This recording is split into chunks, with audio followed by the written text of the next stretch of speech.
Thank you for tuning in to this another edition of our toy review. We are featuring this time the McDonald's Marvel Legends. Okay, so practically these um, Happy Meal batch was released back on the, if I'm not mistaken, 2010. Of course, McDonald's. This is one of the finest release that they have done. Okay, I just want to make a comment here on the lineup of toys na ginawa ng nila in comparison dun sa Jollibee's Justice League, which is far, no offense to McDonald's, pero yung Justice League ng McDonald's way more parang realistic, toy realistic in terms of parang yung mga mismong nabibili sa malls, wherein ito yung Marvel ng McDonald's, I don't know kung tinipid or parang just for the sake of making Marvel. It looks like a parang child's toy talaga, hindi yung parang mga collectibles, but anyways, still a good effort, very good effort for Marvel. To start with, here with Hulk. Okay, very simple.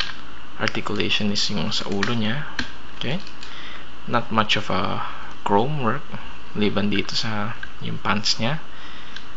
Special gimmicks yung nasa likod. You'll just have to pull it back para to flex his muscles.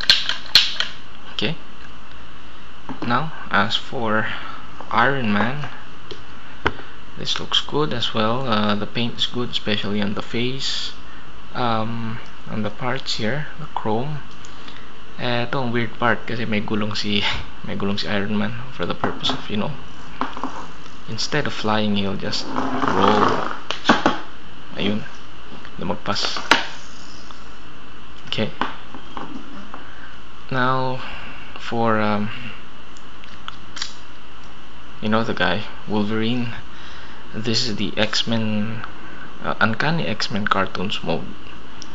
Okay, comment ko lang dito yung ulo niya o yung parang face mask niya, supposed to be dapat mas mataas pa yung ano niya, yung parang horns niya, pero dito parang medyo tinipid.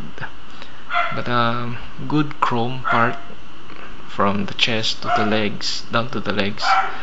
Actually, pati itong mga kamay niya okay. Articulation ng ulo, yeah, gumagalaw yung ulo niya. And the gimmick here is you'll just have to release the blade. Ayan. Okay, cute, isn't it? Sorry, balikan ko lang to sa Iron Man kasi ako kung gumagalaw din yung ulo. Oh yeah, nag-rotate din yung ulo niya. Articulation din. And here, Spider-Man, of course, favorite Marvel character as always. Head articulation, yes, good. And the gimmick about this is that magnet siya actually. Nandito yung magnet sa katawan niya.